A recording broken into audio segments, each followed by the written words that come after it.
नुकत्याच महाराष्ट्र राज्याच्या विधानसभा निवडणुका पार पडलेल्या आहेत आणि त्यानंतर वेगळ्या वेगळ्या प्लॅटफॉर्म्सवरून बरेच जण ईव्हीएम बद्दलची आपली काही मतं मांडताना दिसतात।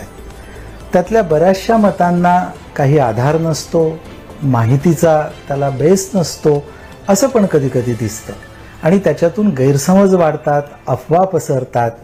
पण या सगळ्याला छेद देणारी एक महत्त्वाची गोष्ट आपल्या समोर मी मांडतो आहे। आपल्याला कल्पना आहे की मतमोजणीच्या दिवशी जे व्होट काउंटिंग होतं, म्हणजे ईव्हीएम मधले जी व्होट्स पडलेली आहेत त्याचं काउंटिंग होतं। या काउंटिंगच्या सगळ्या राउंड झाल्यानंतर भारत निवडणूक आयोगाच्या नियमानुसार प्रत्येक विधानसभा मतदारसंघातल्या 5 मतदान केंद्रांच्या व्हीव्हीपॅट्सची निवड केली जाते। ही निवड रँडम सिलेक्शन पद्धतीने, म्हणजे क्रमांकाच्या चिठ्ठ्या टाकून त्यातल्या कोणत्याही 5 या उचलल्या जातात आणि त्या क्रमांकाच्या मतदान केंद्रावर असलेलं व्हीव्हीपॅट हे उपस्थित असलेले सगळे जे काउंटिंग एजंट्स आहेत यांच्या समोर आणलं जातं आणि त्याच्या स्लिप काउंटिंगसाठीच्या विशिष्ट कक्षामध्ये त्याला केज्ड असं एक व्यवस्था केलेली असते। त्या ठिकाणी या व्हीव्हीपॅट स्लिपचं काउंटिंग केलं जातं। म्हणजे ही व्हीव्हीपॅट्स ही रँडमली सिलेक्टेड आहेत, कोणतीही 5 असू शकतात आणि या व्हीव्हीपॅटच्या स्लिपचं काउंटिंग सर्व काउंटिंग एजंट्सच्या उमेदवारांच्या प्रतिनिधीसमोर करताना भारत निवडणूक आयोगाचे निरीक्षक सुद्धा तिथे उपस्थित असतात।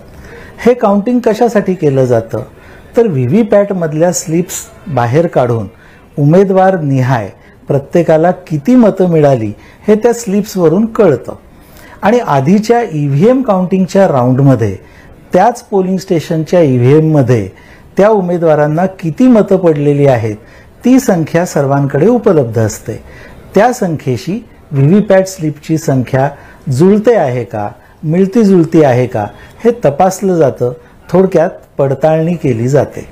सांगायची गोष्ट ही आहे की आपल्या या महाराष्ट्र विधानसभा निवडणुकीच्या मतमोजणीच्या दिवशी महाराष्ट्रातल्या 288 विधानसभा मतदारसंघात प्रत्येकी 5 मतदान केंद्र या पद्धतीने एकूण 1440 एवढ्या व्हीव्हीपॅट्सच्या स्लिप्सची मोजणी करण्यात आली आणि या स्लिपच्या मोजणीनंतर जी राजकीय पक्षांच्या उमेदवारांच्या प्रतिनिधींसमोर करण्यात आली, ही मोजणी केल्यानंतर अशी पडताळणी दिसून आली की त्यात पडलेली उमेदवार निहाय मतं आणि ईव्हीएम मध्ये पडलेली उमेदवार निहाय मतं ही तंतोतंत सारखी आहेत, त्याच्यामध्ये कुठलीही तफावत नाही असं आढळून आलं। मला असं वाटतं की व्हीव्हीपॅट हा प्रिंटर आहे आणि त्या प्रिंटरमधनं आलेल्या ज्या स्लिप्स आहेत त्या स्लिप्सवरून ही पडताळणी आपण जी केली सर्व लोकांच्या समोर, त्यामधूनही हे सिद्ध झालं की व्हीव्हीपॅटच्या स्लिप्स आणि मतदान यंत्रात म्हणजे ईव्हीएम मध्ये पडलेली मतं यांच्यामध्ये कुठलीही तफावत नाही। ही मशीन्स ही रँडमली सिलेक्टेड असल्यामुळे कोणत्याही 5 मशीन्स घेऊन हा प्रयोग करण्यात आलेला आहे आणि या प्रकारच्या भारत निवडणूक आयोगाच्या सूचना देखील आहेत। ही तपासणी झाल्याशिवाय अधिकृतरित्या निर्णय जाहीर करता येत नाही। त्यामुळे सर्व 288 मतदारसंघांमध्ये निवडणूक निर्णय अधिकारी यांनी ही प्रक्रिया ही पूर्ण केलेली आहे आणि त्याच्यामध्ये व्हीव्हीपॅटच्या स्लिपची संख्या, उमेदवारनिहाय मतांची संख्या आणि ईव्हीएम मधल्या व्होट्सची संख्या, उमेदवारानिहाय मतांची संख्या याच्यामध्ये कुठलाही फरक आढळून आलेला नाही। यावरून व्हीव्हीपॅट आणि ईव्हीएम यांच्या कार्यपद्धतीबद्दलचे काही गैरसमज असतील तर ते दूर व्हायला हरकत नाही असं मला वाटतं।